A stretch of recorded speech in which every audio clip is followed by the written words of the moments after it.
Today I'm going to review the account that I opened up 2 weeks ago. I couldn't have been luckier with the timing. It's up about 4%. I'm not going to make you wait until the end of the video for those of you who don't really want to watch the whole thing. But I'm going to go through it. I'm going to put up a picture of the companies again. When I go through it, I'll zoom through real quick for those of you who don't have attention span to watch the whole thing. And for the rest of you, I'll go back over it, kind of talk a little about why I bought the companies I picked, and then we'll go from there. Hope your Sunday's going well.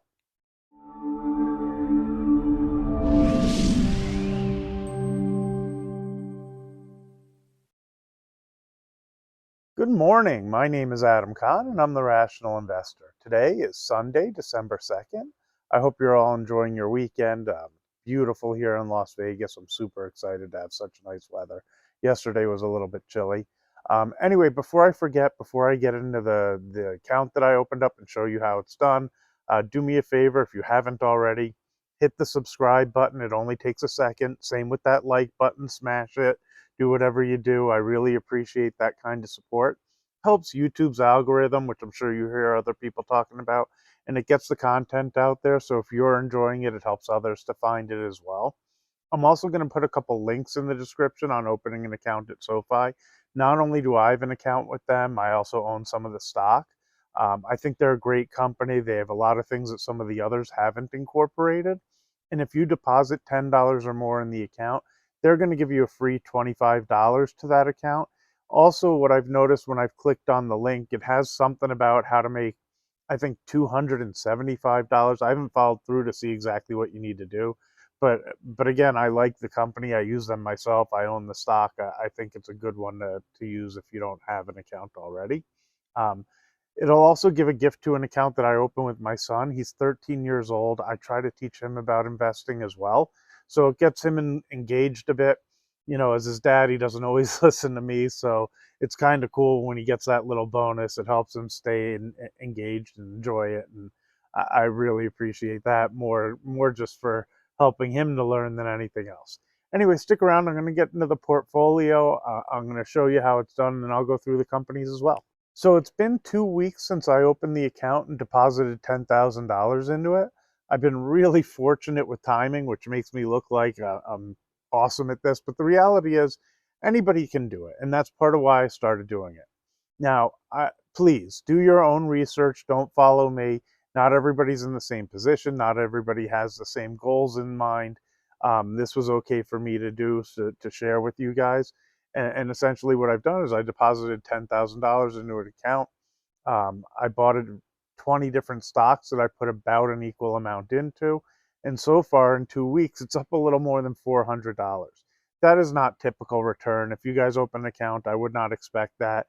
Generally, you hope to make 8 to 10% a year, and it's not like a perfect line going up.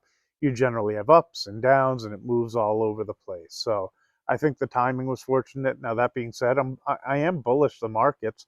My main reason is there's so much nervousness out there that I think people are underinvested. They also got out of housing and they got out of real estate to get into CDs and treasuries because they saw it as a guaranteed 5% return. What I think is as the Fed reverses and that return starts to dwindle, as those things start to roll and they're not getting that 5% anymore, that money's probably going to go back into the markets, or whether that's stocks or real estate or whatever it is that they came out of. People aren't going to want to get the 1 or 2% that they were getting previously.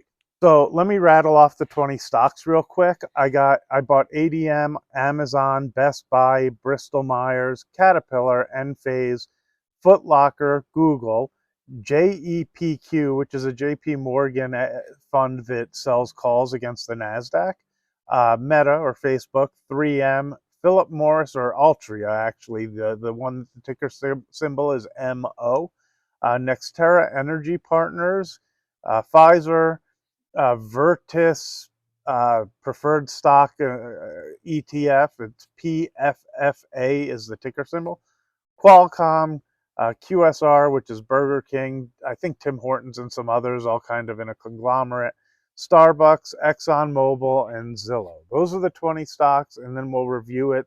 I'll go over how each of them has done the past week and where we are now. So now I'll go into each of them in detail a little bit. I'll tell you how well they've done or haven't done over the past 2 weeks. and then I'll explain why I bought each of them. So if the video takes a little while, I apologize, but I'm sure some people want a little more detail than me just rattling through. So ADM, Archer Daniels Midland, the reason I picked that stock is they're in the food processing, packaging, handling space. And I think they're in a spot where it's hard to compete with them because of the things they already have in place. Opening up something new and starting would be really cost prohibitive. So I think they've got a huge leg up on the space, and I like them overall in that area. We own 6 shares of it over the 2 weeks now. We're up $7.74. Total value invested is $450.48. The next one I picked is Amazon. I assume most of you are pretty familiar with Amazon. I find once you find Amazon, you start shopping there an awful lot. We use it for tons of stuff. And at this point, I don't even see if it's the best price around because it's so convenient. I mean, whatever I need, it comes to my doorstep. And if there's an issue, I can drop it off at Kohl's or Whole Foods to return it and consider something else or not get the product. I've been really happy with Amazon, but they also have the Amazon Web Services and other things as well as ancillary products. And, I think they're just going to be a behemoth going forward. So I have 4 shares of Amazon. It's up $8.08 over the 2 weeks, and total investments $588.40 for those 4 shares. Next one on the list that I have is Best Buy. Part of the reason I picked Best Buy is I think that retail in general is out of favor lately. I kind of wanted to pick Target, but by the time that I had started the fund, Target had already reported their earnings. They were super strong. The stock went from like 108 to 130. So I figured Best Buy was still struggling and a little bit behind. So I thought it was a good opportunity to pick it up. They actually came out and they didn't have such great earnings, but after the day the earnings came out, they've slowly continued higher, which is perfect. That's exactly what I was hoping for. The stock was also down on some news about a recall, which I find that kind of silly. It happens from time to time. I find that the stocks overreact. It probably doesn't impact earnings a whole ton, but people get super uptight about it. We have 8 shares of Best Buy.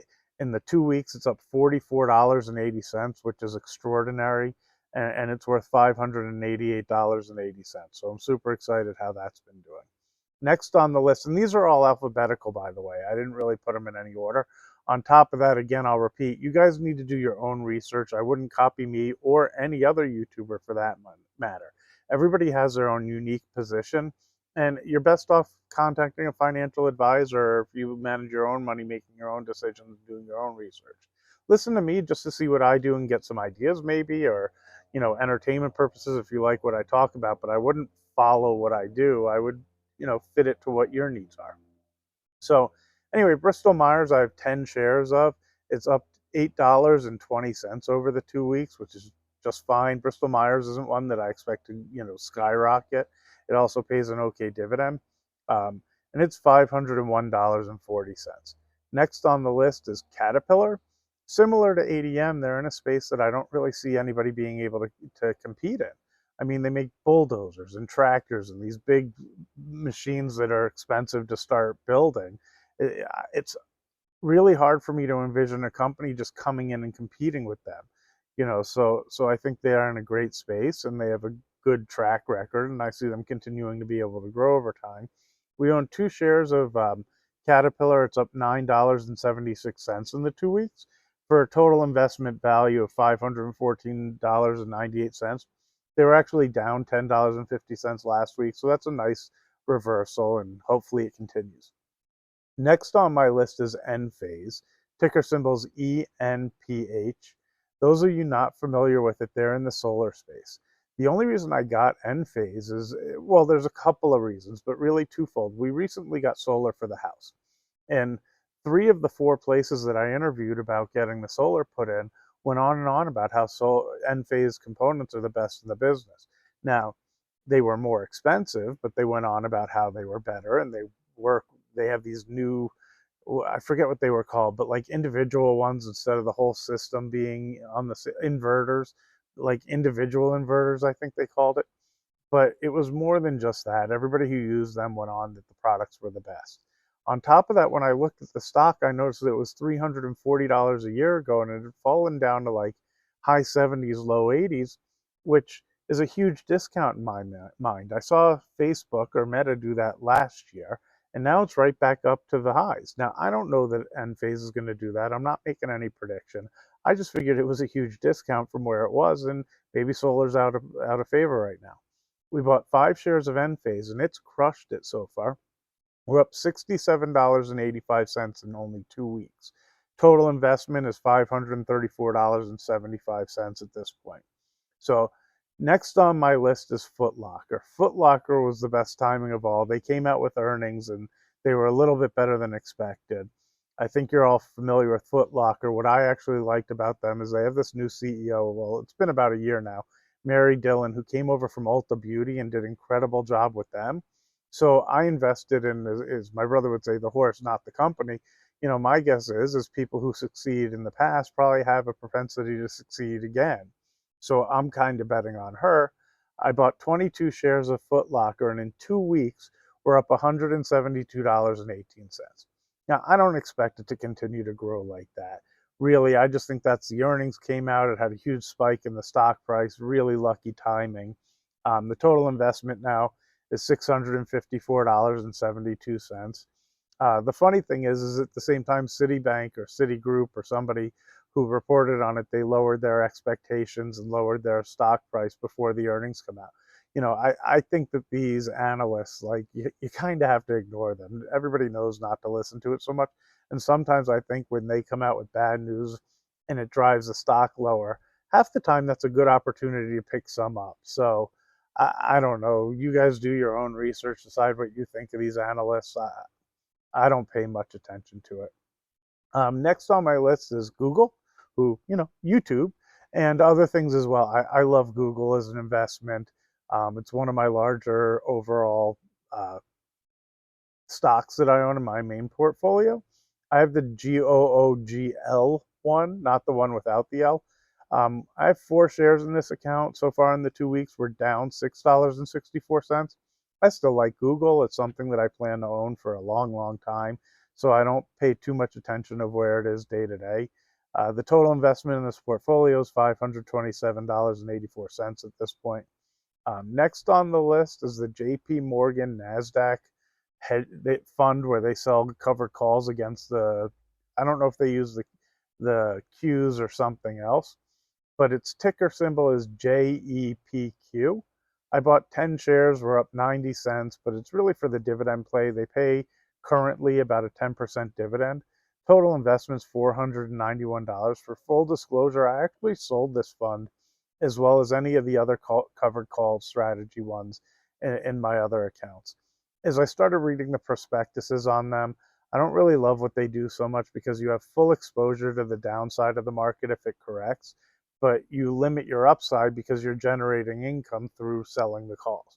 Now, it's great if you need some amount of a portfolio generating some income like that.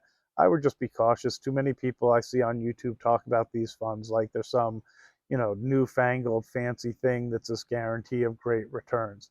There's even these yield max ones that, from what I've read, it looks like they're taking on a lot of risk. They show that they're making a ton of yield, so people get really excited about it. But I would just be cautious and know what you're getting invested in before just blindly jumping in and listening to YouTube people, which is why I'm constantly repeating you need to do your own research. Anyway, next on the list is Meta, or previously Facebook. I have 2 shares of Meta. We're down $19.78 so far. Total investment at this point is $649.72. I like Meta. They're really well spread out. They're Oculus. They're a bunch of other things. Instagram. They own one of WhatsApp or WeChat. I can't remember. I never can remember which one. I don't even think they've monetized it yet, which is why one of the things I like. I figure in time that's going to be a big revenue resource for them as well. Next on the list is 3M. We have 5 shares of 3M, and it's up $24.45 so far. 3M's in a bit of a big lawsuit in another country, so it pushed the stock really low.